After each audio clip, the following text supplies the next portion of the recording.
Hello and welcome to another rousing edition of Spy Hard's podcast, where your hosts go deep undercover into the world of spy movies to decipher which films make the knock list. But remember, this information is strictly for your ears only. I'm Agent Scott. And I'm Cam the Provocateur, falling victim to a chilly little filly. There's going to be a lot of lines like that this week. And we do have a dastardly film for you all, but before we talk about that, we have a very special guest joining us for the second time. He is the creator of the 00 Section blog and a frequent contributor to our friends over at Spybrary Podcast. It is Mr. Matt Bradford. How are you doing, Matt? Hey guys, it's great to be back on the show.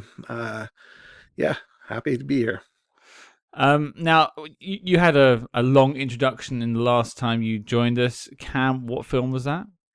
Oh my god, that was In Like Flint. We like to, when we bring you on, Matt, we like to talk about sequels. Never originals, only sequels. Yeah, and yeah, well, I mean, I don't want to spoil what we think of the movie, but there's some other themes too. I hope to break out of that at some point. We'll talk about like maybe a recent blockbuster or something different. But... Hey, when Spy Kids 5 comes out, I'll give you a call. But you know, it's been over a year, I think, since our In Like Flint episode came out. So what's been new with you? Oh, not very much on the spy front. I mean, I just continue to do a sub podcast on Spybrary with Jeff Quest called Spy Rewind, about spy TV shows, and we've had some good episodes this year, particularly our Men from Uncle One from the beginning of the year. And we've got a good one coming up too with another special guest about the Persuaders. And I've been enjoying. It's been a good year for spy entertainment. You know, there's been quite a lot of stuff. You guys have covered the movie side of it. Book wise, there's been a new James Bond novel and a new Mick Herron Slow Horses book. So yeah, lots of good stuff as a spy fan. Well, I'm just thinking about the things that have come out in the theaters. Had you been on When No Time to Die? Been out already? It wasn't out yet, no, but I had seen it. That was at work. I had seen it about a year. You had early. seen it, yes. Yeah. So we can talk. I mean, okay. So you already knew like the bombshell ending and all sorts of things. And you kept that stum the whole time. Yeah, that was hard to go a year, you know, as a huge Bond fan and someone with a spy blog, which I basically did not update in that time just because I was terrified I might inadvertently, you know, say something like, because you sign massive NDAs, you know, and I would not want to accidentally speak out, but also I wouldn't want to ruin the enjoyment or not, but the reaction of other fans. But that's something you want to talk about, you know, like that is a hard secret to carry for a year or more, and a hard movie not to be able to discuss with anyone, with any other Bond fans, at least, you know. Well, if you had brought it up, to be fair, I'm sure Eon would have treated you the same way Daniel Craig was treated at the end of No Time to Die, and you would have been quickly vaporized. Yep. Well, I have a question. You know, you got to see it ahead of, you know, everyone else. Was the response what you expected? Yeah, I knew it was going to be divisive for sure. Like that. Yeah, that's gonna. But I mean, yeah, yes, that was the response I expected. You know, I got to like it more. I was very surprised the first time that I saw. I mean, yes, I had an inkling that might happen, like a lot of people did, but I was still hoping it wouldn't personally. You know, but I did think it was well done for the most part, if you're going to go down that road. And in the time, because I end up seeing things multiple times at my job, and so I had time I not only saw it early, but had time to like process it and go through the multi-viewings. So by the time everyone else saw it and was just going through that first viewing shock, I had already had like 6 viewings or whatever, and been through all the rewatch and there's this and there's that and you know, the things that we Bond fans always go through and seeing the movie multiple times. But yeah, I'd already been through all of that. So then when I did finally get to talk to people, it almost wasn't what I'd wanted it to be, because it was just, No, they're just processing the initial shock, and not and haven't had time to think about it the way that I had. But of course, it's unfair to expect anyone to have at that point. I remember when a group of us, like I think it was a couple of listeners, and I went to an early showing on the day of release at the BFI IMAX in London, and we all walked out in sort of the concourse afterwards to like shell shock, I think it was, and we all just kind of just looked at each other for a little bit, like, okay, now what? What do we do? And we all just sort of walked away into different directions. It was very much like an ending of a film, quite dramatic, really. Yeah, that was kind of how it was when I finally started seeing it with other people, which was still in a work context because it's before things have come out, they'll be there as clients, but there were other fans of the series work in the same field as I do, so it was good to finally have them. But it was just that shell shocked factor. It wasn't really a discussion afterwards.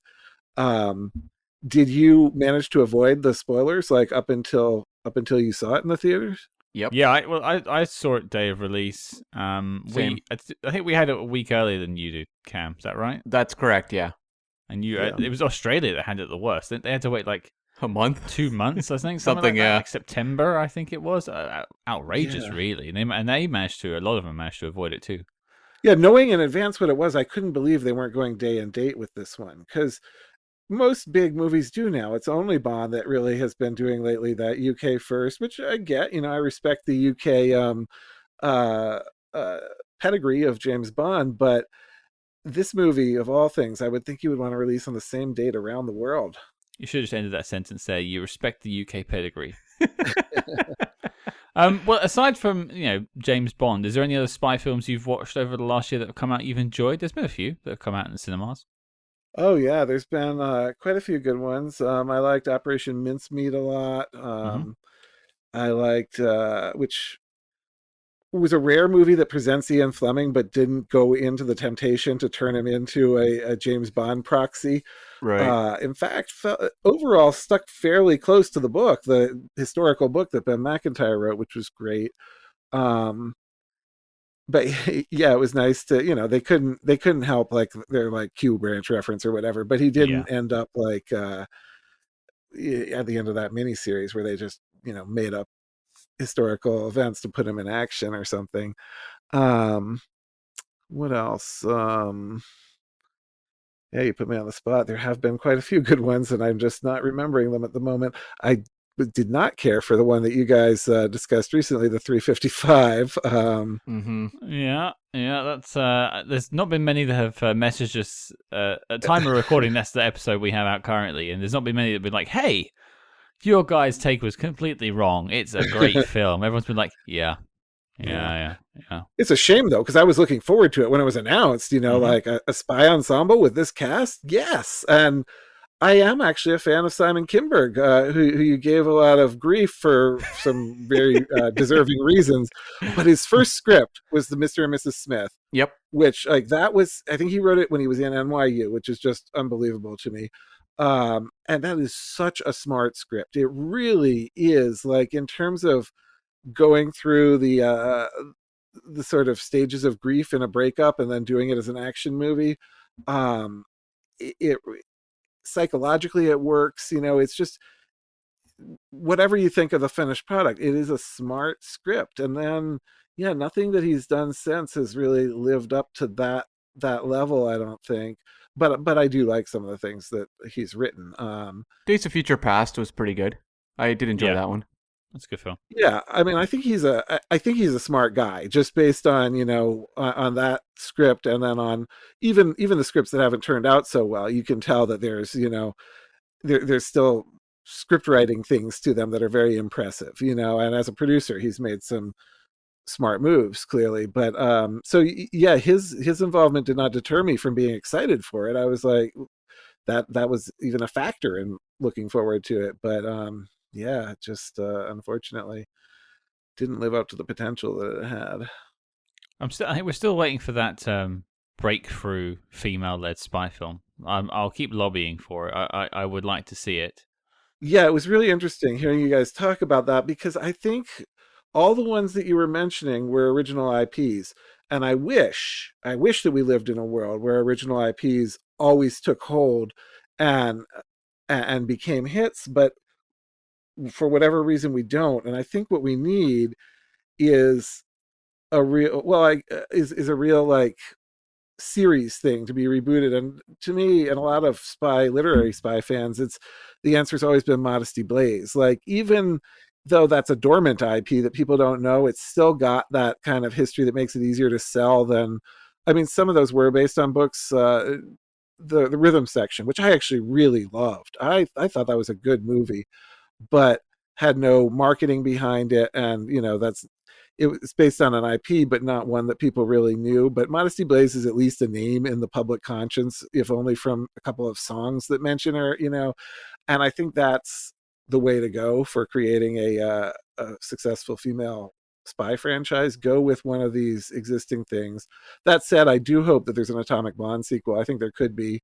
That's from a comic book too, of course, but they changed the title so you wouldn't know it. But I thought that was a great movie and would love to see another one of those.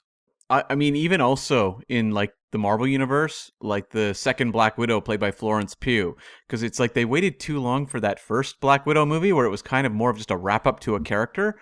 Whereas if they spin off the Florence Pugh version, maybe we could get some kind of blockbuster espionage stories there. Yeah, that would be awesome. I'm a huge fan of Black Widow in the comics. There's been so many different takes on her and some really good spy focused runs. I think at this point in the Marvel, like if we'd gotten a Black Widow movie early on, we would have gotten a straightforward spy movie. But by the time they made this, I know that Scarlett Johansson was even saying in interviews, we didn't want it to just be a spy movie, because they'd had all these world ending things. So they had to do something a little bigger than that. I mean, I liked what they did. And I liked that when they went over the top, they turned to Moonraker specifically for their inspiration in it. But I do hope that with Florence Pugh we can see some actual spy stuff, whether it's in a movie or in a Disney Plus show. That would be great. It boggles my mind why there isn't a successful female spy franchise.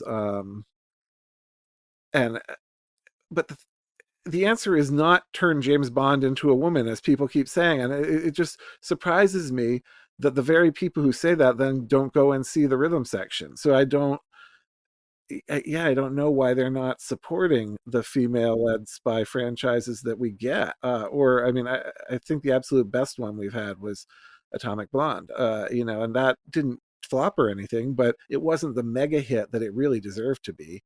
Well, much like Salt, for instance, they're not jumping on the sequel immediately afterwards and sort of riding the coattails of even a perceived success, not necessarily a financial one.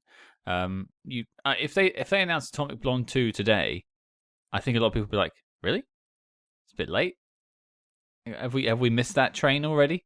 But no, I don't think it's missed. And the last I heard, Netflix had acquired the rights to it, and that was just within the last year. So, because the first one was released by Universal, Focus Universal, something in the Universal umbrella. So people are still thinking about it for sure. And we go a lot longer for sequels now. There's things that appear, Top Gun after 30 years or something. Sure. But even just, you can be about 10 years between movies and people don't really bat an eye. So I think people would still be into that. Well, we were talking about James Bond and we mentioned bombs, and now we're talking about girls. I guess that leads me to my question, Cam. What are we talking about this week? We are tackling Dr. Goldfoot and the Girl Bombs from 1966, the sequel to Dr. Goldfoot and the Bikini Machine, which we tackled not so long ago on the podcast. Yeah, we're definitely sounding the sick alert this week. We're getting down and doing the bad thing with Dr. Goldfoot. Our gold slippers are firmly back on once again. How many of these puns do you have in a row, Scott?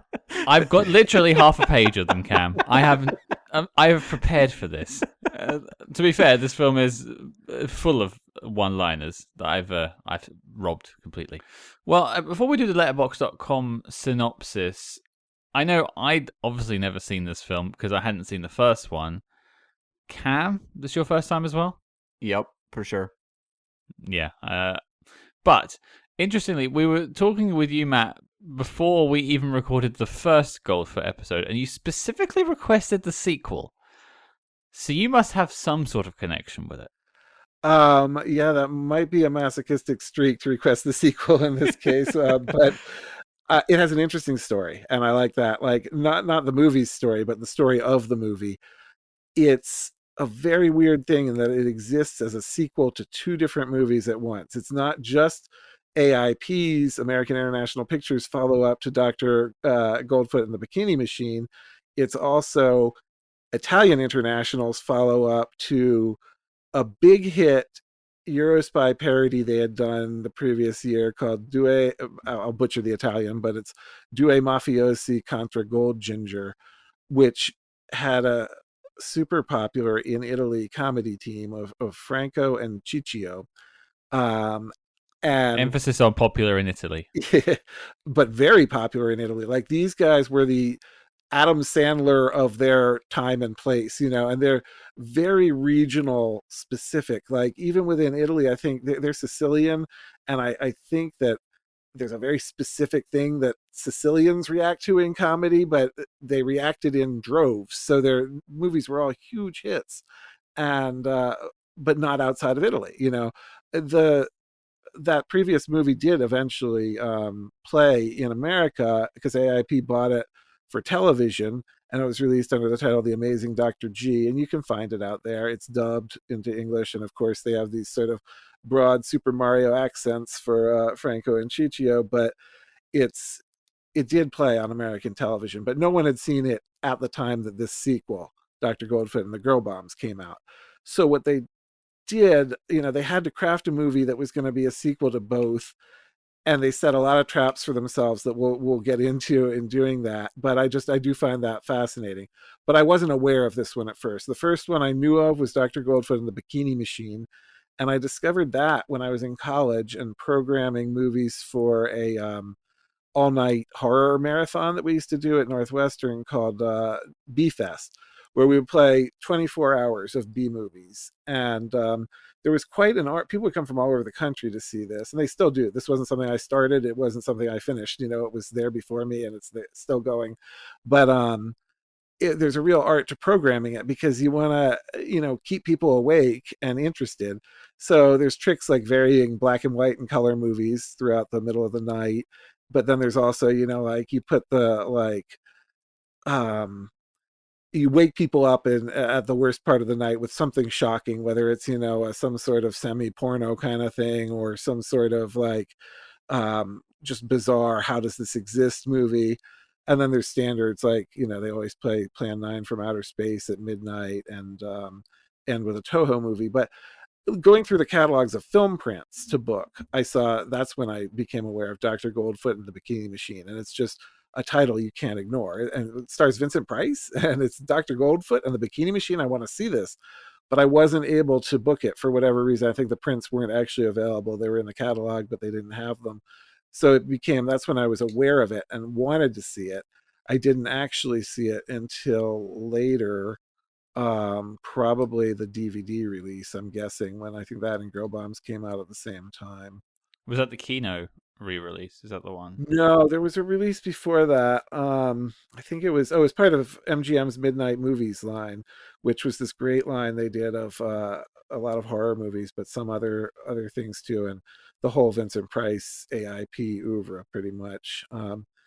It was funny listening to the first episode where Cam was trying to explain to you something just about the AIP beach movies. I actually mentioned that to my mom on the phone because she grew up in the 60s.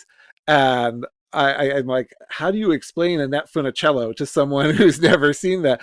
She had a better answer than I could have come up with, which was, she said, we'll say that she started as a Mouseketeer. So she was the Britney Spears of that era. And that's interesting. I didn't think of that as being, but yeah, that is where she, and I think maybe Frankie Avalon, I'm not sure about him, but that's where she came from. And then teen audiences just followed her to these bikini beach movies, and from her, the whole kind of like uh, that group of people like Dwayne Hickman and all the others who you saw in the first Dr. Goldfoot movie just sort of became celebrities. And it's a weird American thing, but yeah, AIP was mainly known for their horror movies. They were sort of a Hammer competitor, and they would shoot them in England usually with Price. And it was all sort of a money, not a money laundering scheme, but a way to move money around the world at that time. And sort of the post-war era, production companies and studios would have money that was basically trapped in Europe, they called it, because of local deals of currencies. So this happened in England, and a lot of the great like Hollywood movies that were made in Britain in the 60s were to release trapped money, because they could only make it. Basically, they earned their money in pounds sterling, and from American releases that played there, and then that was stuck in the country, and they had to spend it there. So they would generate income by then financing a movie there and exporting it to themselves, to the US and earn money that way. And this happened in Italy too. And basically that's how we get to this situation where AIP has released a number of movies that did well in Italy, including, Dr. Goldfoot and the Bikini Machine did well, but not nearly as well as the Franco and Ciccio movies, which were much bigger. And Dr. Goldfoot had been released there, really playing up the spy angle, which you rightly pointed out is almost non-existent, just sort of like stuck onto it. But it was called, I think, Our Man 00 and a quarter instead of good name. It's a good name. Yeah. Right. So yeah, there was some knowledge of the character there, and they wanted to basically make a movie that they financed in lira and have a way to make some money off of releasing it around the world. So it just seemed like a good idea to someone to do, we'll kill two birds with one stone and do the sequel to Due Mafiosi Contra Gold Ginger, which is actually quite a funny movie, despite its leads, who we'll get into, but and a sequel to Dr. Goldfoot and the Girl Bombs at once. And the person who's written more about this movie than anyone, I think, is Tim Lucas, a great film critic who writes the Video Watchdog magazine and wrote the definitive biography of the director of this movie, Mario Bava, called All the Colors of the Dark. Right. And in that book, he spends 20 huge pages with small print talking about this movie, which you wouldn't think it could generate 20 pages, but it's fascinating.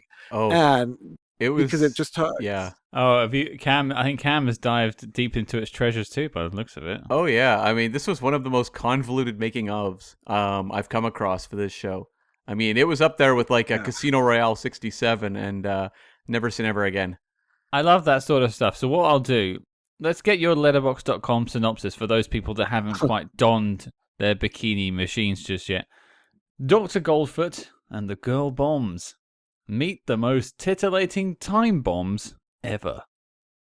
The scheming, mad scientist Dr. Goldfoot, Vincent Price, plots another mad scheme to take over the world by killing off the major military leaders of every country. To that end, he creates in his secret lab a bevy of bodacious girl bombs, full-length, life-size robots that explode when embraced. That's actually a pretty fun little synopsis there. I kind of laughed to myself as I was reading it. Yeah, totally. Anything that says like bevy of bodacious bombs, it's just a good alliteration. I like it. Say what you will about the content of any of the Dr. Goldfoot movies, in terms of like the marketing and like elements like that, it's a lot of fun. Yeah.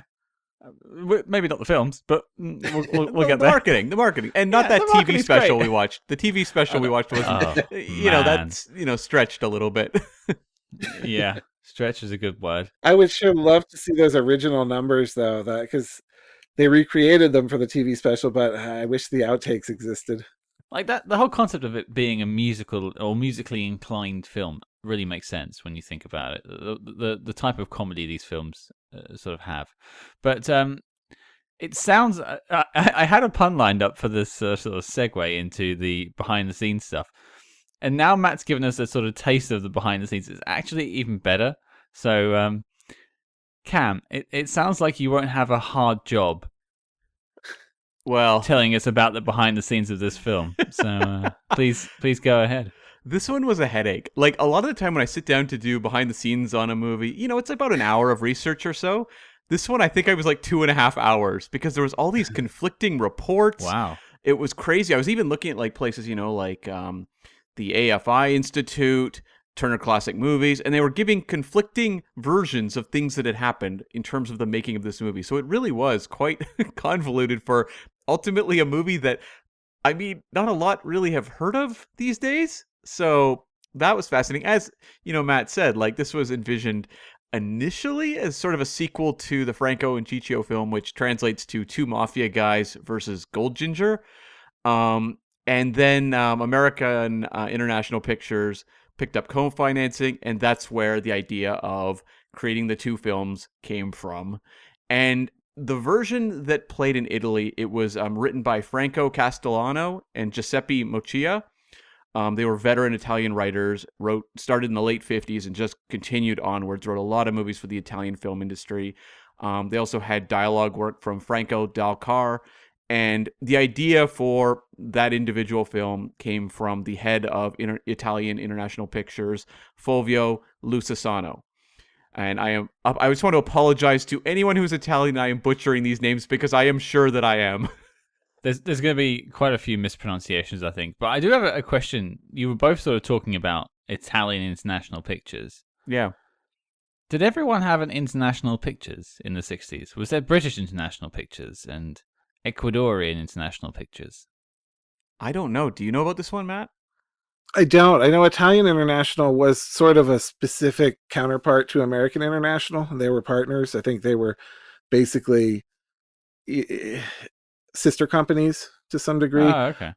I don't know about a British International. Did Italian International Pictures sort of cannibalize a lot of AIP's output and put a dub on it and put them out in Italy? Basically, was that kind of they exchange films in a way?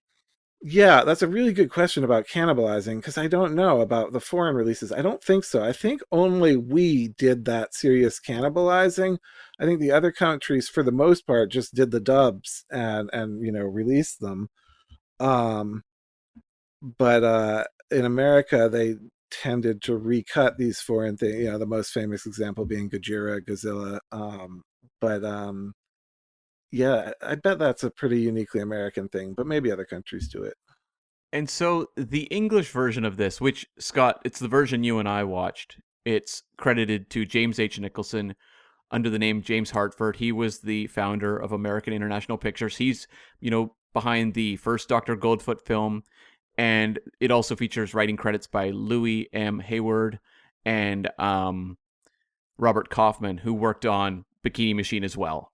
So the differences between the two, which Matt can go way into when we actually talk about the movie, because he's seen both versions, but the version that played in Italy had the two comedic characters, Franco and Ciccio, front and center. They had head billing. They were the stars of the movie, and Vincent Price was third billed, and the movie was built around them, versus the American version, which was a Vincent Price, Dr. Goldfoot sequel with Franco and Ciccio as supporting actors. And there was also musical differences. The scores were different in each film. They hacked the Italian score out for the American one, and various other edits were made. They also had different women showcased in the various versions, with more Italian-looking women in the Italian version, and they did more of a focus on blonde women for the American version. So, yes. There's a lot to unpack from that brief couple of sentences there, Cam. But I mean, Matt, what's your take on we can get maybe into the granular side of it later, but the main differences between the two? Well, I mean, I think Tim Lucas puts it best where he says the definitive version exists somewhere in between in the viewer's imagination. Neither version of this comedy is ideal, as both omit outstanding scenes to flatter their respective agenda. And it's true. Like, so the script was 270 pages. Yep. Because it was two movies together. So wait, is that for context for those who aren't in the film industry? Yeah. Is that long? It sounds like it is. So they basically say the rule is a page per minute. This is an epic. This is one of the great epics, Scott. One of the great epics of our time. Cleopatra, Dr. Goldfoot 2. Yes. Yeah, if there were a James Cameron style director's cut of it, like that would actually I don't think Mario Bava really wanted much to do with any of the cuts in the end, but Would Ciccio sandwich be even bigger?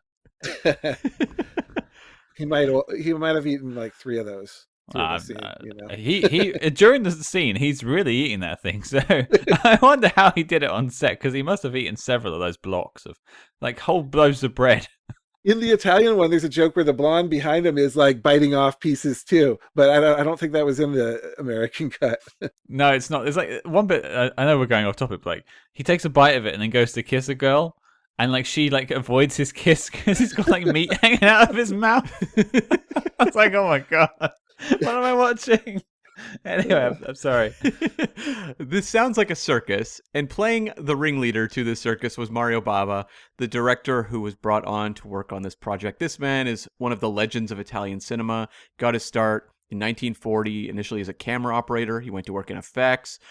He began to work in documentaries and shorts, directing and writing those, and then doing uncredited work up until directing work up until 1960 when he made Black Sunday, which opened in North America in about 1961 and it was a success then and is now considered just one of the important Italian horror films of all time. It's a really fantastic movie. You can actually, I think, watch it for free on Tubi TV. Anyone who would like to check it out. It's incredibly atmospheric, very cool, and it, made him a name. And so, like, they had him under contract, so they kind of strong-armed him into making the Dr. Goldfoot sequel, and he wasn't, like, ultra excited about it, and this experience I think almost broke him. Okay. Yeah, he was I think he was going through some marriage troubles at the time and he was kind of depressed, but he's a great director, and I don't want anyone to watch this movie and judge his career by this movie alone. The American cut especially, you can't even really call it a Mario Bava movie because it was re-edited, rescored, as Kem said, redubbed, like everything was I think there were even some new scenes shot, perhaps, as Cam says. He differs on the point of view of who you're hearing it from, but it was definitely not a Mario Bava vision. The Italian one is definitely, that's his cut, he made it, but I don't know how much say he actually had over it. That said, it is a more cohesive film, it has a vision, like you can tell it's sort of a singular work. But Bava, yeah, both Black Sunday, as you say, and Black Sabbath is also just another AIP release he did. If you're a horror fan, you must see that. It's incredible. And he did do other genres too, including the spy genre. And he made one of my top 10 spy movies, but also one of my top 10 movies in Danger Diabolic, which is fantastic. I mean, it's more spy adjacent than spy because the character is a supervillain rather than a spy, but it trades on all the tropes of the 60s genre, with the villain's layers and the gadgets and the fast cars and the beautiful women. Is absolutely a spy movie from a production design standpoint, and it's terrific. And it's been kind of maligned too by being done on Mystery Science Theater, which I have a sort of love-hate relationship with. I am a huge fan of Mystery Science Theater. I love, but occasionally they do movies that are really too good for it. And Diabolic is, I think, a genius movie and an absolutely great spy movie. So see the non-Mystery Science Theater version of that, and don't judge Mario Bava by that movie instead of by this movie, which is not a good showcase for anyone involved, I don't think. Yeah. I would agree, because this is my only Mario Bava film I've ever seen, and I will walk away from judging him. Yeah, thank you. And the film you were just talking about, Matt, was the actual follow-up to this thing, so he rebounded quickly, thankfully. And a few other notes on this one. Frankie Avalon was, potentially going to star in this, but he ended up bailing after the birth of his third child, and he was replaced by the matinee idol Fabian, who had had a career in movies. He'd appeared in like the John Wayne films North to Alaska and The Longest Day. He'd also been in 10 Little Indians, so he was something of a name. He has a cameo in Bikini Machine that, like, boy, that was completely forgotten by me. Is it really there? I'm honestly not sure if it's real or if it's an urban legend. I don't know. He's in the IMDb page, and I mean, I did watch Dr. Goldfoot. I guess maybe he was there. Yeah. It's ironic that Frankie Avalon couldn't do it because of the birth of his third child, and then they obviously hired a child in a man's suit to play the character in this film because he looks like he's 10. And apparently Vincent Price and Fabian did not really get along with Franco and Ciccio very well. There was some conflict there, but they were warned. They're always off eating sandwiches somewhere. It's just They were apparently warned by crew members that Franco and Ciccio may have had possible mafia connections, and so they were very respectful, and they were actually quite scared of them at a certain point. It's bizarre. What a shoot this must have been. I mean, they were from Sicily. That's true. Yeah, like this is the sort of movie you want to read the book about. Like they need to be making like the 2-hour, crowd-funded documentary on this because it would be fascinating. Also notable, this is like a very fun story as well. Laura Antonelli, who's the female lead in this movie, she was hired, and in the future she would go on to become something of an erotic actress icon in Italian film, and that was not quite the case here, but when she was hired, there was a certain expectation they would have a nude scene. And I've read conflicting reports as to why the nude scene was never shot, but I'm going to go with the AFI version, which is the funniest. So they were planning to do it, but her mother was always on set. So they kept rescheduling it because they didn't want to have her mother there. It would be too awkward. And then finally the mother was not there, and they were like, okay, this is the time. They had the bathtub all set up, and then her parish priest showed up. So they had to scrap it for the day. And then the parish priest left, and they went to go shoot it, and someone had stolen the tub. That sounds like a story that would only come out of the Dr. Goldfoot sequel. Exactly.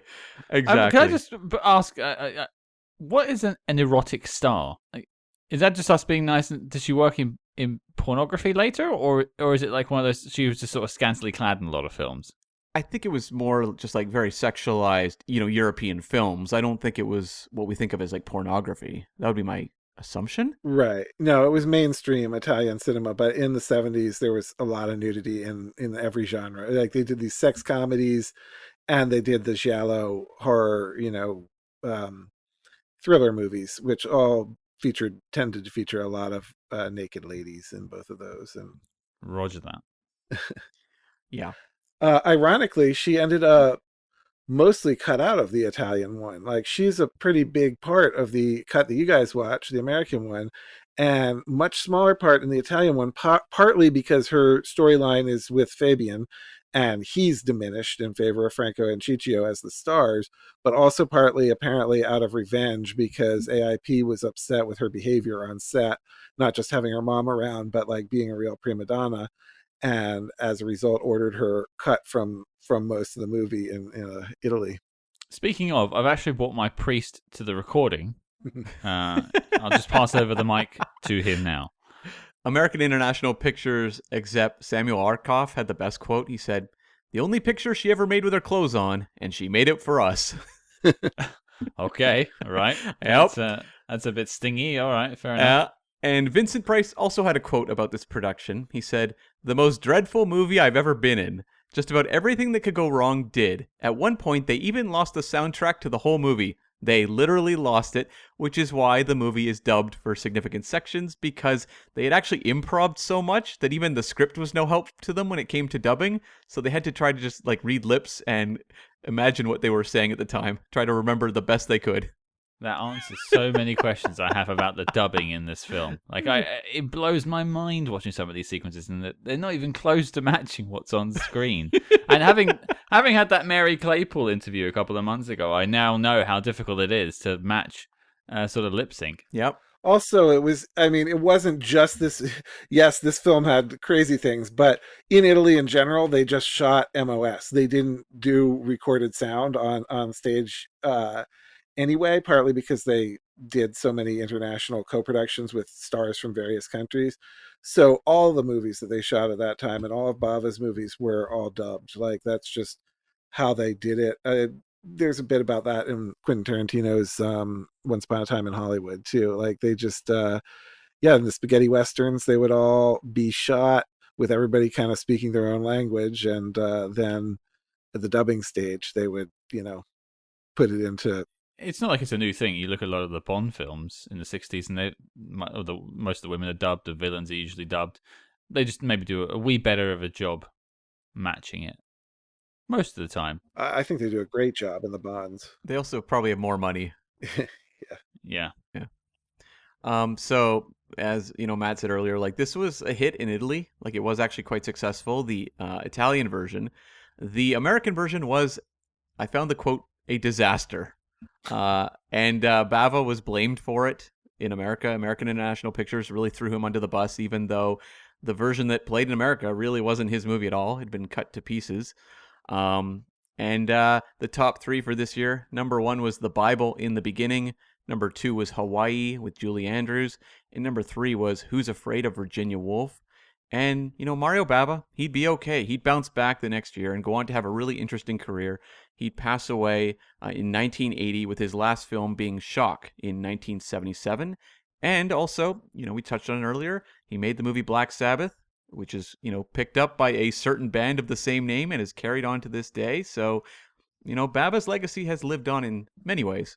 Well, I think we've arrived at the topic of the hour. Let's drop the periscope, have it appear out of a random flower pot, and talk about Dr. Goldfoot and the girl bombs. Matt, you're the guest. You've seen both versions of this film. We'll primarily focus on the American one for now, but what do you think of the second Goldfoot film? It's not good. It's That's all, folks. We'll see you next week. It's in either version, I don't think it's successful, but I think that the Italian one, as I said, is at least a cohesive movie, because it's this weird experiment where basically you take out the leads for the version that we see. So with that, often exposition scenes, you realize when you see something like this, are tied in with your main characters. And we lack all exposition. So often we just go from scene to totally different scene with no understanding of why or how we got there. It's a weird experience to watch it. It's just like, what happened? How did we get here? And the jokes are largely unfunny. There's a few that made me laugh that we'll talk about, but for me, it's a lot of misses in the joke department. Yeah. I thought we were off to a really good start. There's a really funny joke right at the beginning where I think it's either the second general or the first general is at the igloo, and the girl, he says the girl's legs, and she's so hot he melts the ice of the igloo. That kind of got a giggle out of me, but it doesn't really get much better after that. Much like a hot air balloon, it tends to float down pretty quickly. But yeah, Cam, what about you? What did you think? I found this movie often very confusing. It's so funny because as a sequel to Dr. Goldfoot, it feels like a sequel. It feels like it kind of belongs within that series. You have kind of the silliness. You've got the basic concept of what the villain wants to do. You've got a madcap chase through the third act. That's the kind of stuff you saw in the first one. So in that regard, I didn't find it like this massive step down, as in what is this? How could this ever be a sequel to Dr. Goldfoot?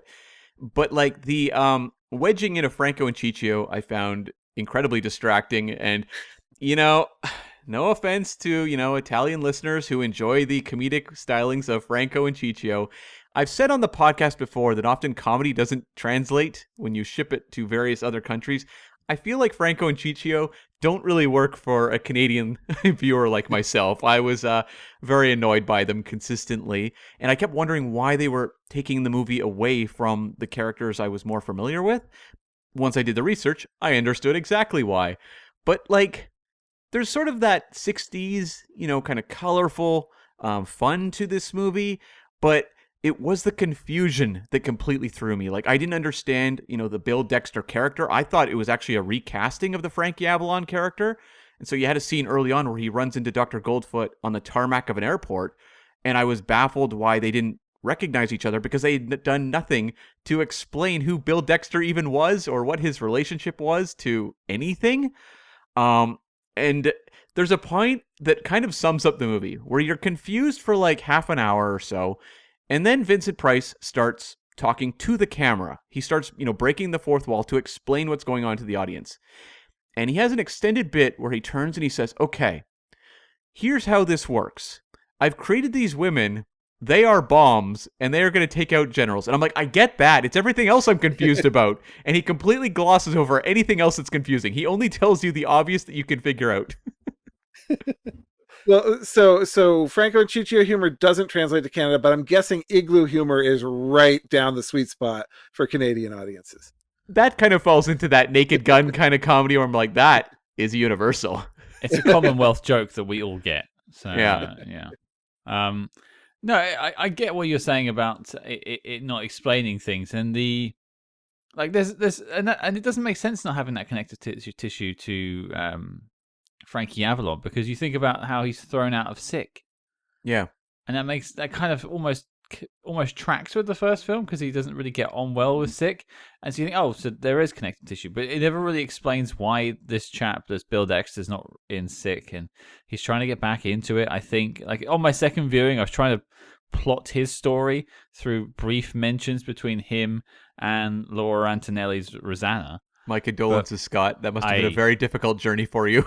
Well, it's only an 80-minute film, and they're only given about 3 minutes of it, really, altogether. So it wasn't too hard to plot. It's just not given any time whatsoever. And so you don't know why this guy is in Sick, then not in Sick, then trying to get back in Sick, and then for some reason, Franco and Ciccio are now in either the army or Sick or some sort of organization they're working for, despite also being doorman for a hotel. I don't know, and of course sun lounging and eating sandwiches. Of course I like the latter of those things, but sure. Yeah, it's very confusing. It's very confusing. I remember I sat down and actually watched this with my other half, Hannah, funnily enough. Oh no, in the room. Now you're single. yeah We're not going to Vegas now, sorry, Cam. She, I'm not going to give her a review of the film, but she consistently found it like amusing at just how silly it was. Yeah. Like watching a kid's film. Okay, there's no logic here. We're just in bizarro world. Let's just have a bit of fun. And like, she goes, it's the sort of stuff you talk about on the show every week. No wonder I don't listen. I'm like, yeah. You and 7 billion people on this planet. That makes sense. But in terms of what I felt about Dr. Goldfoot and the Girl Bombs, I said, like, on my notes, I can forgive the budget. There isn't one. That's fine. You can do good spy films without a budget. I can forgive recasting Frankie Avalon's character. I guess he's not a recast, but let's be honest, he kind of is. Yeah.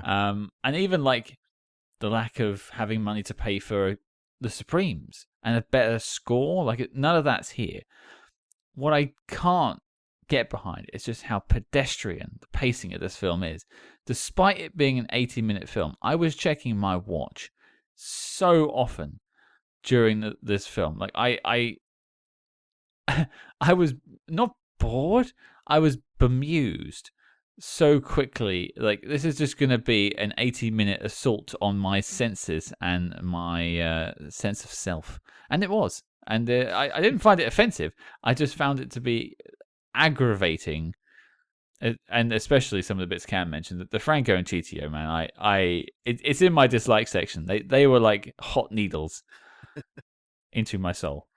I feel like the first one, just by injecting, stuff like the Frankie Avalon physical comedy, of which there was a lot, where he was doing like pratfalls and all that sort of stuff, it kept the energy up. Whereas this one, a lot of the staging was very pedestrian as well. Like, it didn't feel like a movie that had that kind of coiled pace. Like, the original is not a comedy masterwork in my eyes, but looks like one now. Well, I had more appreciation just for kind of the direction and just the energy of that first one. Whereas, like, this one feels, like you said, it's 80 minutes, but it drags. It kind of won me over a little in the third act, I'll say, though. Are you saying you're a fan of the chase in this film? Because that is the third act. Kind of, yeah. Yeah, like, it was so bizarre that I kind of was amused by it.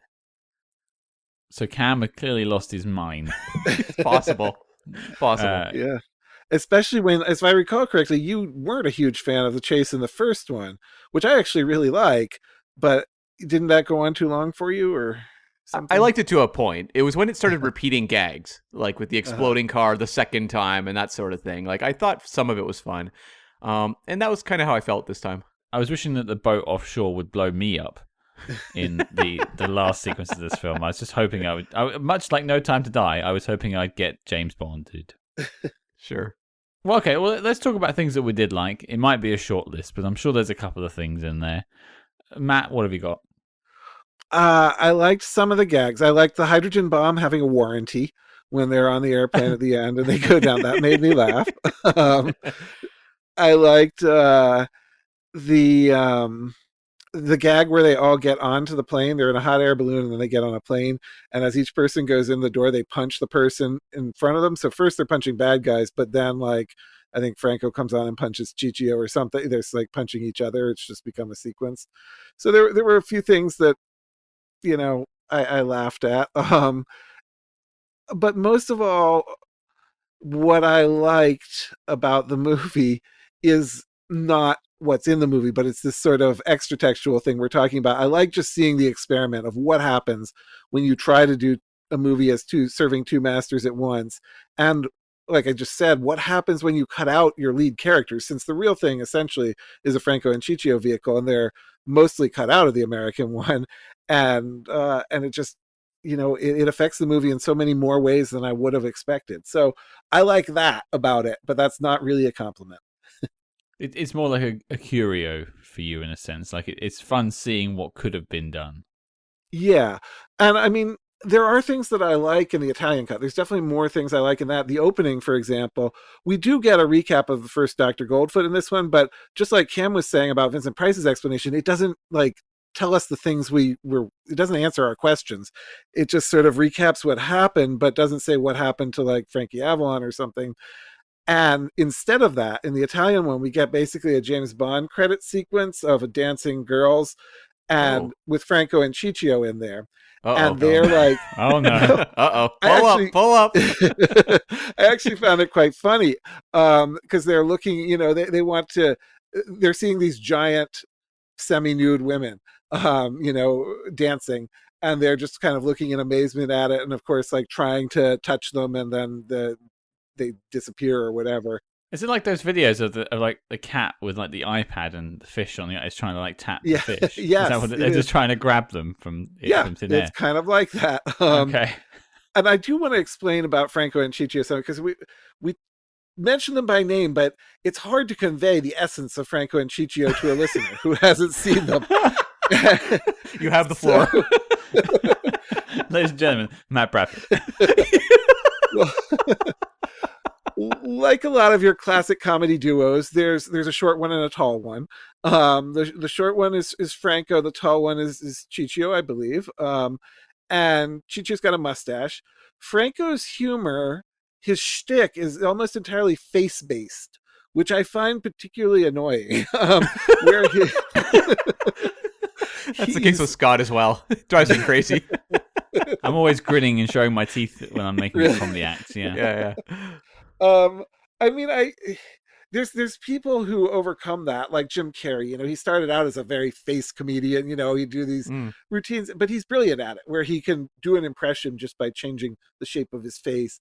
I don't think Franco is as brilliant, although he has something, but he does mugging is his main thing, and mouth stuff where he'll like his teeth will chatter. It's a lot of where he's just sort of like moving his jaw up and down. Yeah. and he's got another shtick that he does where he'll be wearing a hat of some sort, and through moving the muscles in his head, somehow he makes the hat sort of go up and down. And he does that a lot. And a lot. That's like a Marx Brothers thing too. Like Harpo Marx did that sort of thing. Yeah, but Harpo Marx was a genius. Yeah, well, that's true. But yeah, they're an odd. I mean, they're just so Italian. And again, you know, I'm sure. I think the Italian National Film Forum or whatever did like a tribute to them. Like they're hugely beloved. So you know, like Scott said, apologies to Italian listeners. It's just very hard to get that humor in other places. That said, I'm kind of won over on them by their previous movie being good. And some of their gags that are just tried and true just work. Like, oh, okay, there's another thing for what I like. I like the mirror routine that Ciccio does with Vincent Price, and it's the classic Marx Brothers mirror routine. A lot of these jokes From Duck Soup, yeah. are just like recycled. Yeah. They recycle Marx Brothers, they recycle Laurel and Hardy, and tons of cartoon things like that. That tone we're talking about of the kids movie sort of thing is largely, it's like a living cartoon. But yeah, that mirror routine, which is longer in the Italian cut, and not in a bad way, that is an effective gag to me. So there are things that Franco and Ciccio aren't without skill. It's longer in the Italian cut? Yeah. They drag that joke out more?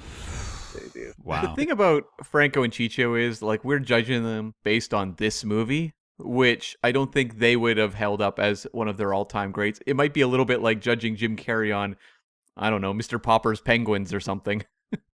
Probably, yeah. Yeah. We interrupt this program to bring you a special report. Calling all agents. Independent podcasting, much like the spy game, requires considerable resources.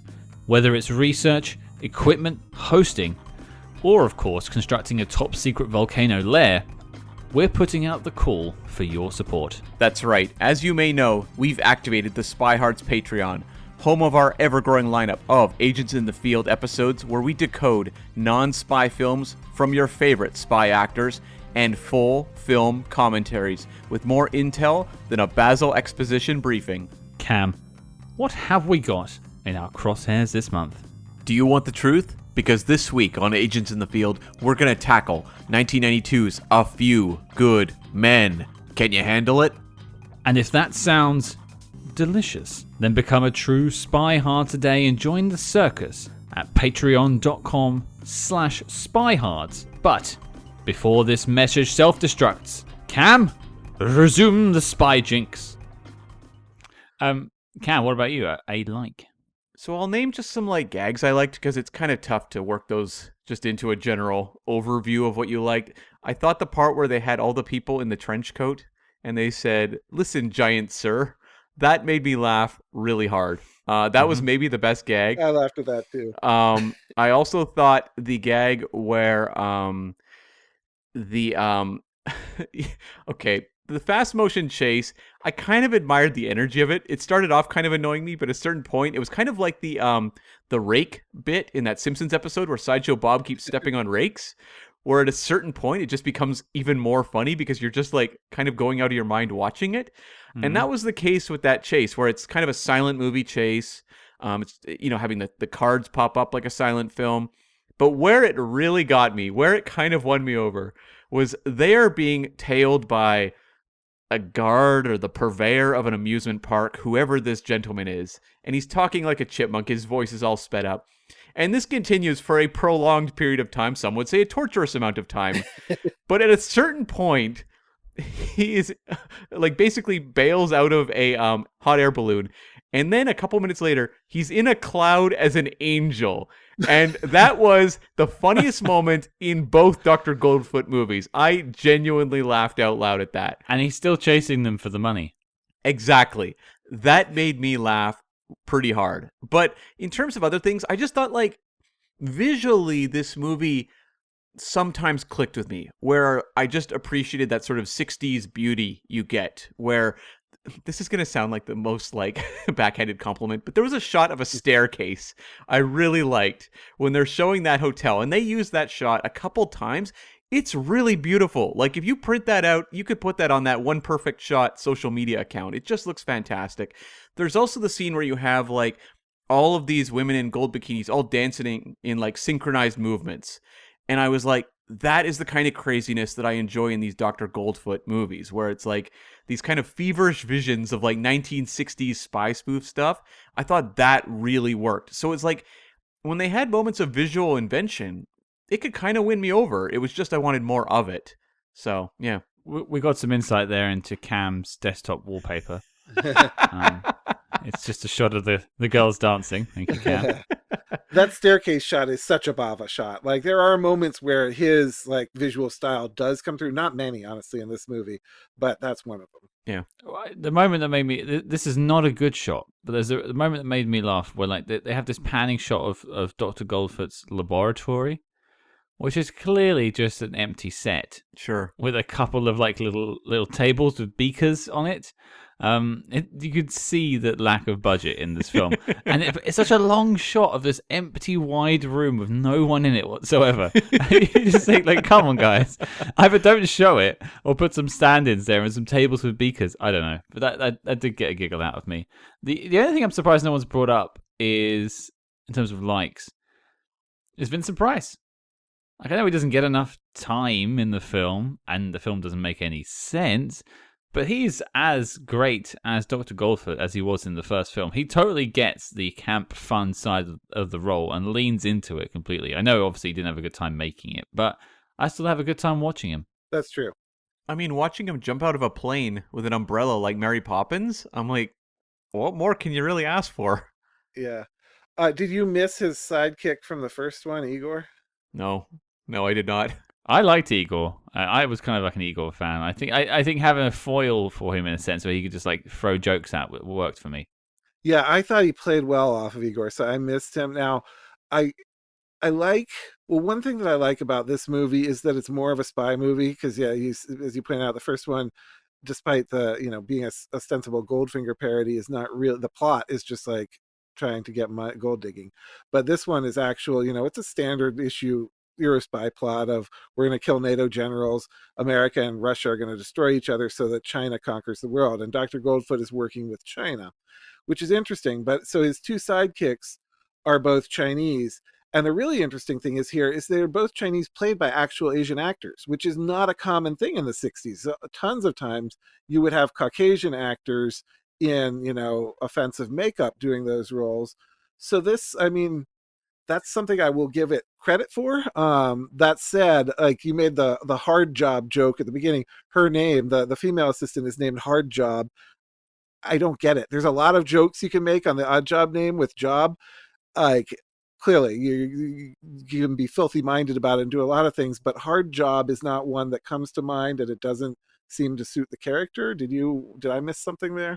I'm not sure where it comes from. I will just say my favorite take on the Odd Job name is Random Task. Yeah. That's the OP when it comes to that. But who would have thought we would be patting Dr. Goldfoot 2 on the back for being progressive?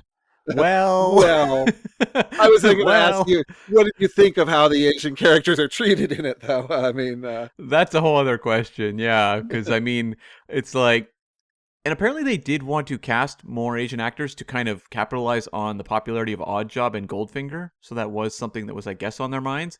But at the same time, like, this one has a lot of very cringeworthy humor, I guess. Especially Franco and Ciccio are constantly chasing people down because they assume they are Chinese. Like, they are jumping all over Fabian because they think he's Chinese. And I didn't really even understand the joke. It was like, okay. I felt like that was a reference to something I didn't get. Yeah. I think it was just xenophobia. Yeah. Yeah, that is entirely possible. Well, speaking of things we didn't like, including xenophobia, let's talk about dislikes. Matt, something you haven't mentioned yet. Oh boy, I got a here we go. Very minor one, but at one point, Dr. Goldfoot sends a girl bomb in to kill a general he already has in captivity. It seems like an incredibly expensive way. Presumably, these robots cost something. Like Fabian mentions, these plastic material.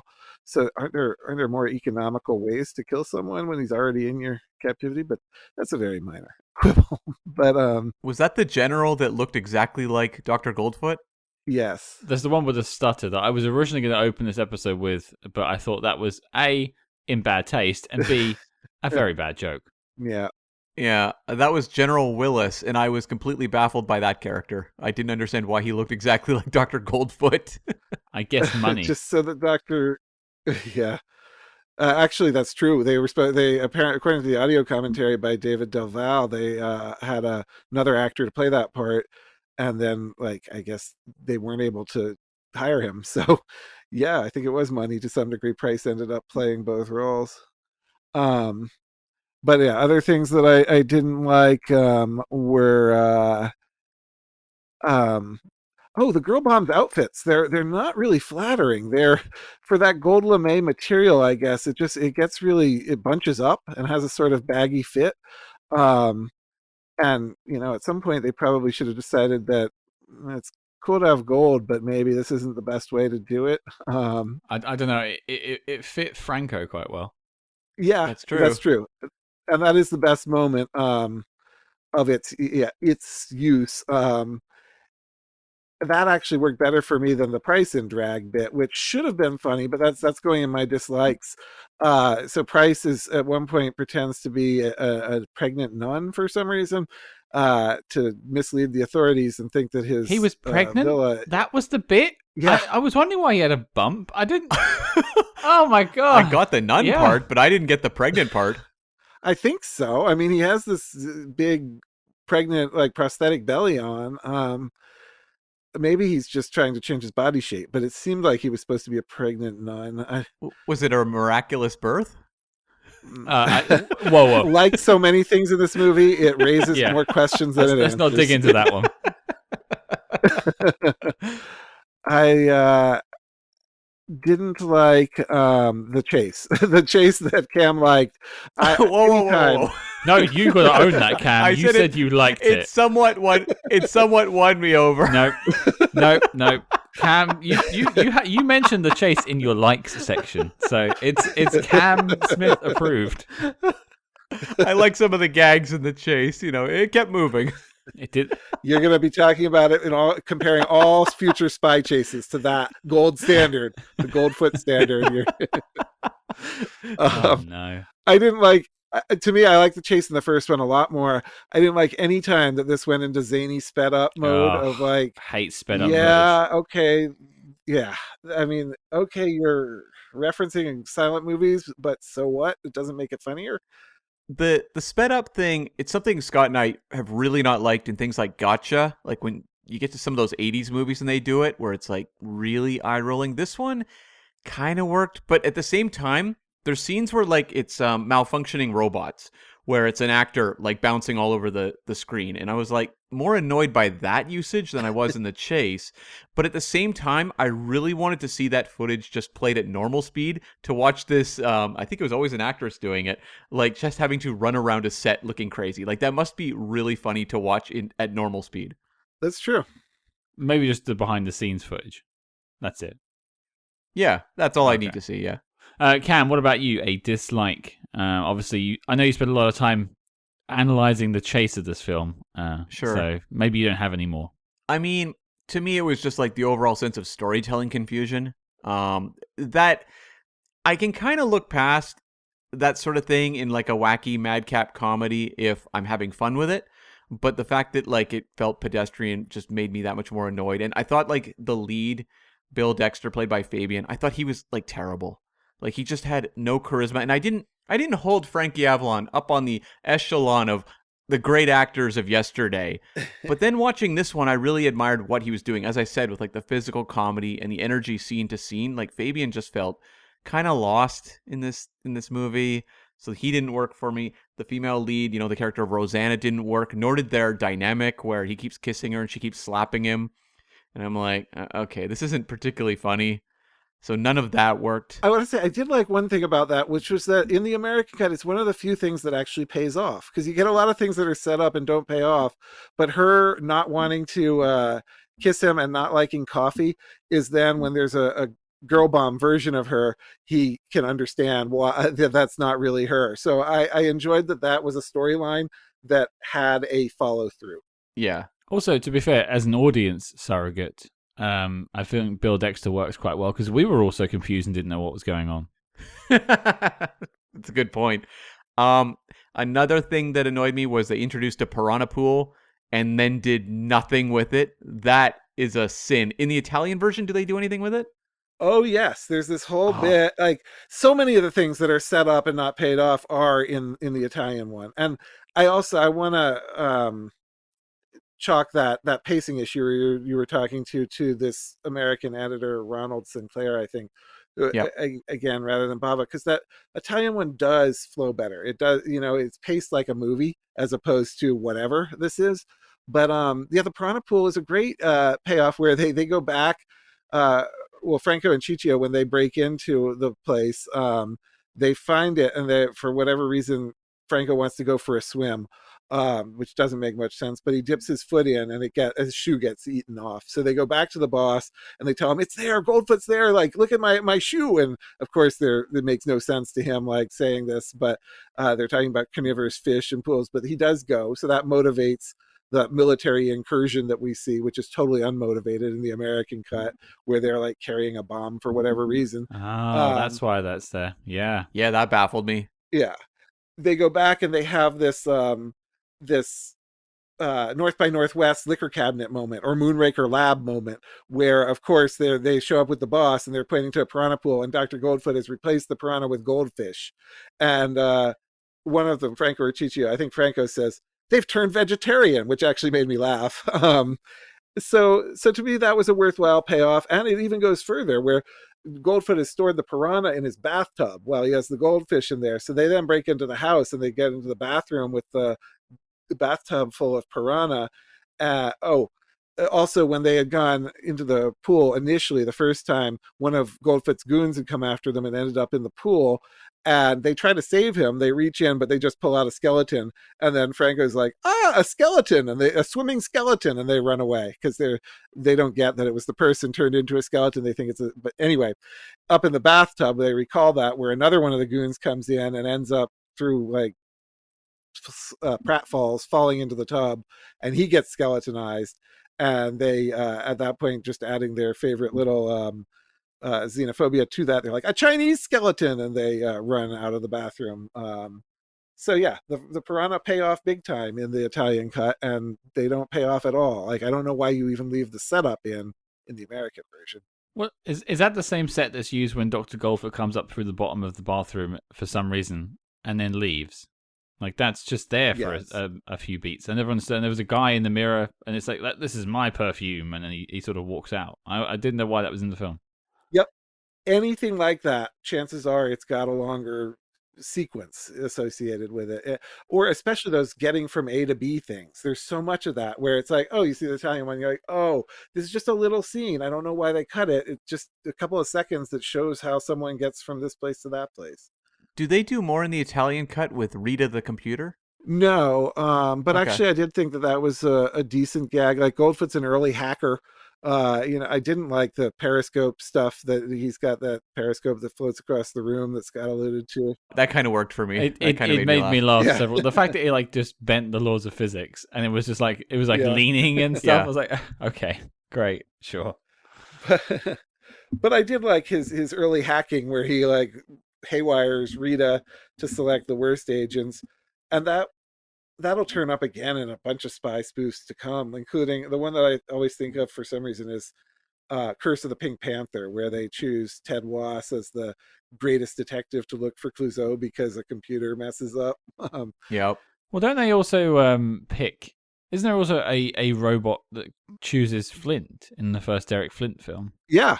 Yep, you're right. Yeah. There's a computer like that in there. That's wow. I just thought computers could do everything back in the 60s. Yeah. But there wasn't more to Rita in the Italian one. But so many things, because really Franco and Ciccio are the leads. Like, so it's, and that's your trade-off, to get a cohesive movie. But they work better for me as leads than as unexplained supporting comedic roles. And there's a great kind of, well, okay, nothing's great, but comparatively within the movie, Sure. there's a fun bit when they go through their spy school training, and they go to the Q branch, and they go on a shopping trip through the armory. They both have like shopping carts that they're pushing, and they're pulling off guns and explosives and dynamite and putting it in their cart.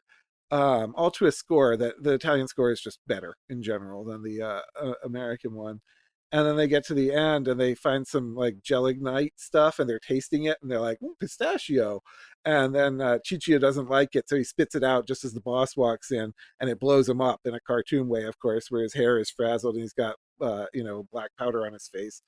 But I found that a funny little scene. I tend to like Q branch things, and actually, this is a total aside, but in the previous Franco and Ciccio movie, the one this is a sequel to, there's a great Q Branch gag where they get this shaving kit full of all these weapons, like toothpaste that's poison gas and like this and that. And their bag gets switched with this honeymooning couple. So they end up fighting the odd job like character in that, Malaka, with actual toiletries. Like they pull out the toothpaste and they expect one thing.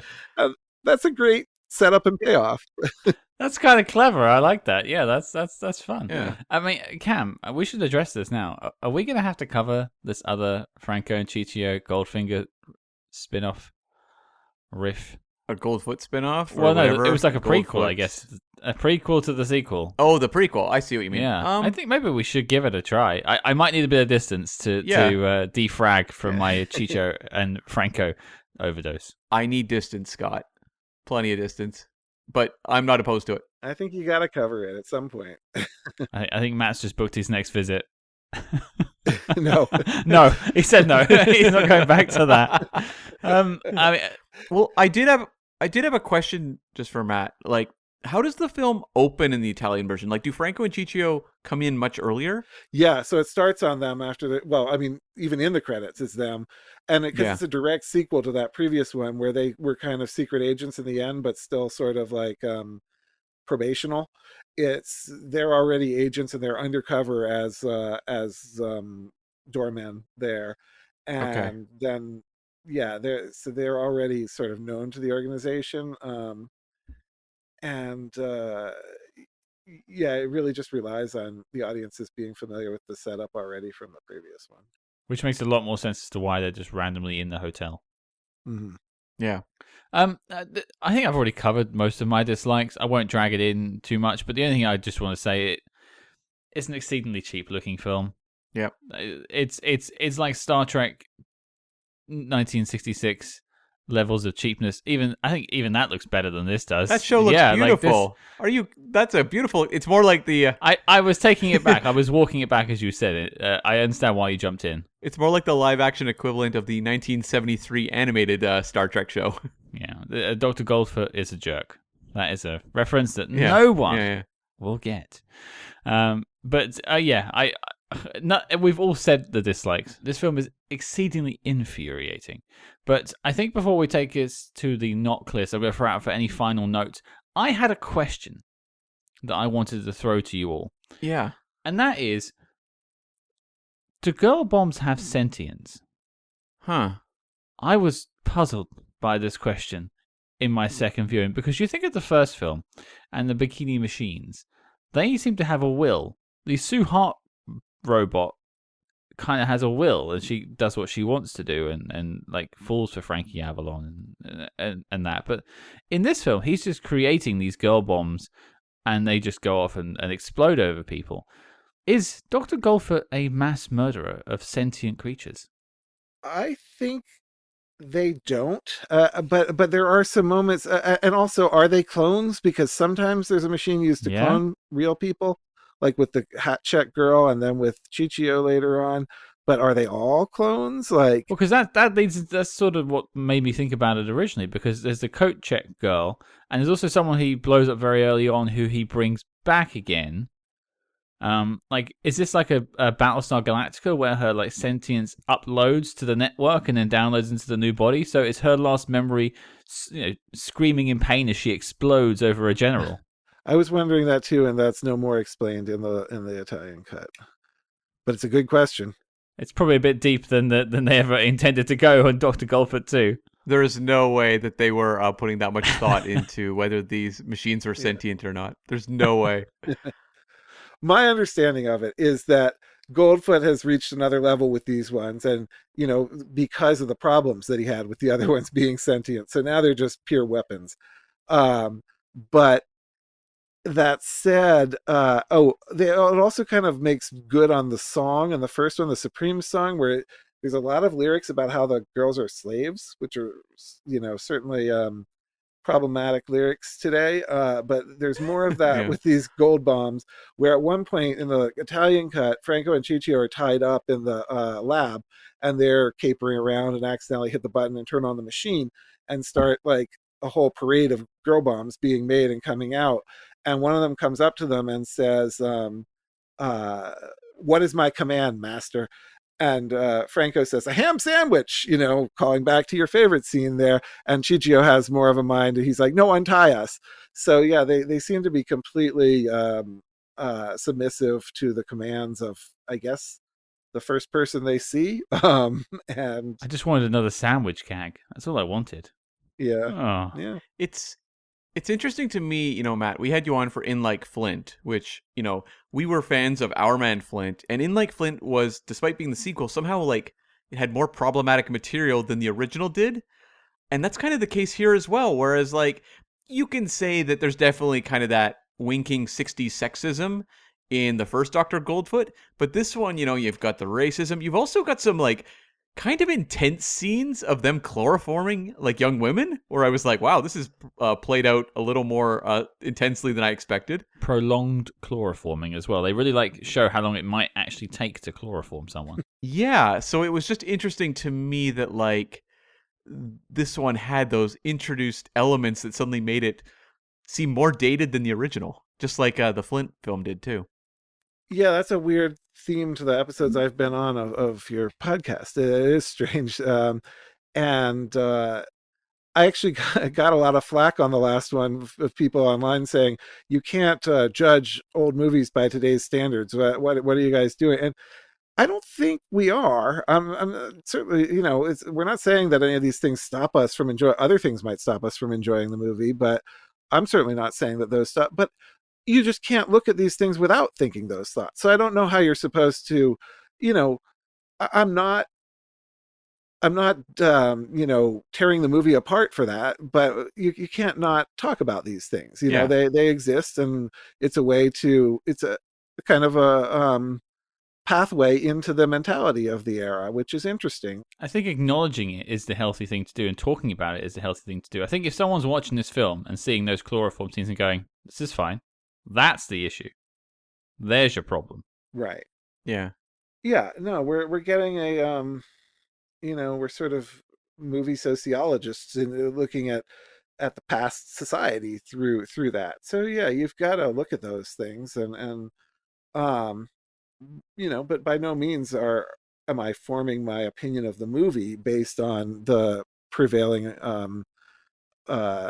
feelings of the time, and ways. But yeah, they exist. Well, you look at Goldfinger's always the benchmark I use in the 60s. People call Goldfinger the greatest Bond film. Well, many do anyway. And there is there's one problematic scene that we know in Goldfinger. We all know. But it's very short, and we can kind of compartmentalize it and say it's kind of of its time, and that's just how it is. We don't like it now, and that's fine, but we still say Goldfinger is one of the best Bond films of all time. If Goldfinger had been half scenes like that, maybe we wouldn't call it that. Luckily, Goldfoot 2, the girl bombs, is not full of these sort of things, but there are more of them, and that's why I think it's important to talk about. Cam's benchmark is something I've always adopted is does the material like this in the film overpower it? I always go back to One of Our Dinosaurs is Missing. That Peter Ustinov character overpowers that film, and so you can't get away from the stink of the pure racism in that film. And so it's always something I will dislike. This film has some tiny bits that we bump on, but we're spending a lot of time talking about it. But it really isn't anything I think about when I think of this film. Right. I think for me, where it sinks this movie in some aspects is the Franco and Ciccio stuff, which, look, it didn't really work for any of us that much, but probably close to 50% of their jokes are about Asian people, specifically Chinese. So I'm okay, well, that kind of overrides my ability to walk away saying positive things about their contributions to the movie, but it doesn't impact the overall movie itself. Yeah, and at least in the Italian one where there's more of them, I don't know that there's more jokes like that. There's the Chinese skeleton one, but for the most part, I think those ones did make it in. Because the AIP editor was like, this is the kind of humor that any white person can get because we're making fun of someone else, So those ones probably made it in for the most part. So ultimately, there's less of that, just by percentage, of their comedy in the one that's more Franco and Ciccio focused. I don't think that was a cornerstone of their act. I think it was just, like we're saying, of its time and how people looked at things. It was a small part of it. It just happens to be disproportionately represented in the bits of theirs that end up in the AIP cut. Right. Well, is there any other final notes anyone has? Well, I just got some more things about the difference in these cuts. I mean, to me, the real takeaway is realizing how much exposition is tied to a main character. And that by cutting out these main characters, we're losing so much of that. But we also have the finale is very.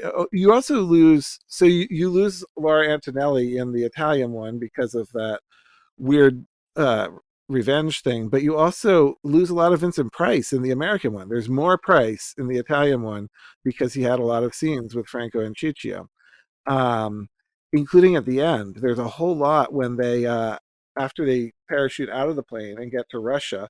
First, they're accepted there as heroes because they've saved the world from World War III, which is going to be US versus Russia, and the Russians have heard this, so they're giving them a fancy reception, and then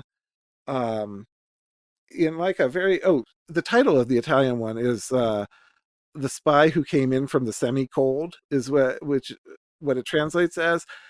And obviously that's riffing on, as you said, the a popular spy title of the time, but also it does retain this sort of like cynical view of spying, in that so they're being treated like royalty by the Russians, and then they get betrayed by their own side. The boss calls up because he's been on the phone with the president that you see in the American cut, and then he calls them up and says, those guys, they're actually traitors. Forget all about everything I said about them saving them. And that's when they get put in the gulag at that point. So it does have a surprisingly downbeat Le Carre note for a Franco and Ciccio madcap comedy.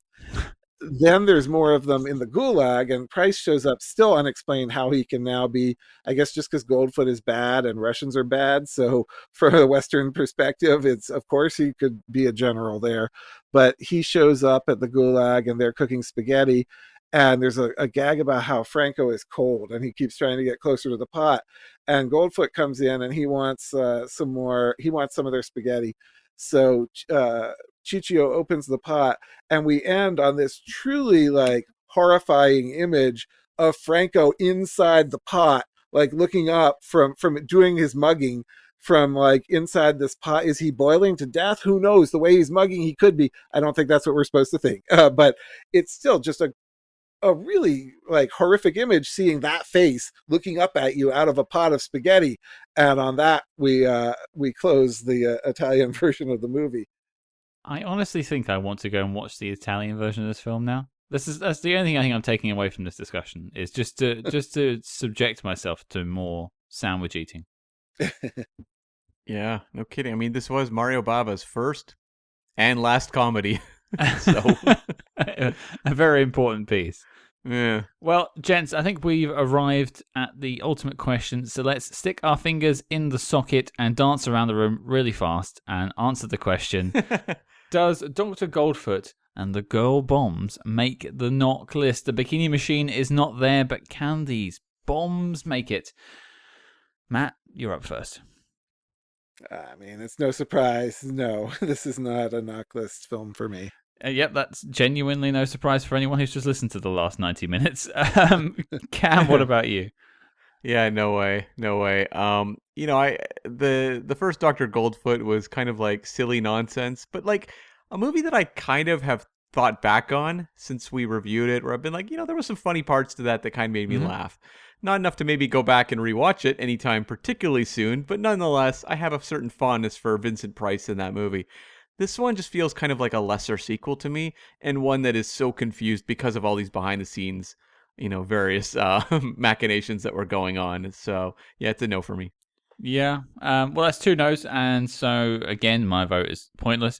I'm gonna go for no. I do find it's the duality between this and In Like Flint, how these like confused sequels that just don't land as well as the first one does, despite doing things slightly differently, perhaps a bit more spy in it. And obviously Matt's been here for both of them, so we'll try and pick an appropriate film for his next visit, of course, as well. But yeah, it just I found this film to be frustrating at the best of times, and I don't think the comedy was really for me at any point. It was all like I was laughing at the wrong stuff. I was laughing at the cracks in the seams, basically, and that's where I found a lot of the comedy, and that's not really what it was meant to be. So, is this one of the greatest spy films of all time? No, it's not. It's just not. But if you're a Mario Bava fan, perhaps if you're a diehard Vincent Price fan, perhaps if you love Franco and Ciccio, perhaps. I'm none of those things. So I don't think I'll be doing. I may watch the Italian version. I am just gonna. If I can find it in the UK, I might watch it. Well, there is a DVD, an Italian DVD, but it's Region 2, so you can play it there with English subtitles, and that's how I watched it. So yeah, look for it. But I hope you become a Bava fan. You don't, again, I just want to say, don't judge him by this, and say to listeners, don't judge Bava by this movie. He's an excellent director, and to me, he's made one other knock list worthy spy movie. So he's someone to continue to explore and not write off because of this film. I will save my judgment on him until we tackle. Is it Danger Diabolique? I think you said it was. And yeah, well, depending on which dub you listen to, it's Diabolic or Diabolique. Yes. Okay, I will stand down until that point, and then I will judge him for that film. But there you go, folks. There's 3 no's. Dr. Goldfoot and the Girl Bombs is not making the knock list. Mr. Bradford, I'd like to thank you for coming on for the second time, representing the Spyberry podcast and also the 00 Section blog. Now, I mean, we'll have links in the show notes below, but where can people find more from you online? Certainly 00 Section, which had been dormant for a while, partly because of that, desire not to spill the beans even accidentally, but is now being updated again. And I'm actually posting a review that I wrote years and years ago for the first Dr. Goldfoot, but never posted. That will be up by the time this airs. Awesome. And you can find some other Dr. Goldfoot related content and some other Franco and Ciccio things on there. So yeah, 00section.com or 00section.blogspot.com.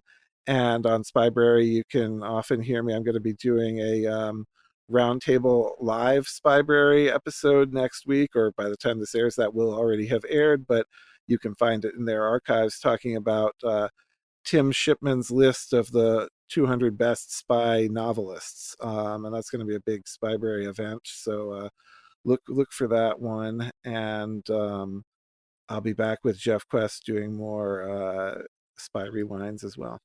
And we're definitely going to have Jeff back on the show sometime soon as well. So yeah, brothers in arms there from Spyberry. Yeah, and on social media, are you around anywhere people can find you? Oh, I'm tough to find on social media. I'm out there on Twitter, but not an active poster. A true spy. So, yeah. Well, under that trench coat, hidden with 2 other people. The big man. Well, Matt, thank you again for taking the time to join us today. Thanks for having me. It's always a pleasure. Well, there you go, folks. That was our episode on Dr. Goldfoot and the Girl Bombs. It didn't make the knock list, and therefore the dossier on the file is complete and filed as classified. Cam, what are we doing next week? Yes, we are tackling 1945's Confidential Agent, starring Charles Boyer and Lauren Bacall, and returning favorite Peter Lorre. Ooh, Peter Lorre's back on the show. I'll be interested to see what Peter Lorre's doing, potentially not as the bad guy in this come on. He's probably going to be the villain, right? Come on. Yeah, he's probably going to be the villain. Okay. Well, he was one of my favorite bits in The Man Who Knew Too Much, so hopefully that stands true once again. So your mission, should you choose to accept it, is to check out Confidential Agent and join us next week on the show. Do not forget to follow us discreetly on social media at Spyhards. That's SPYHARDS on Facebook, Twitter, and Instagram. And if you do like what you hear on the show, please leave us a 5-star review wherever you get your podcasts. But until next week, listeners, Cam, I hate coffee, but I do like kisses.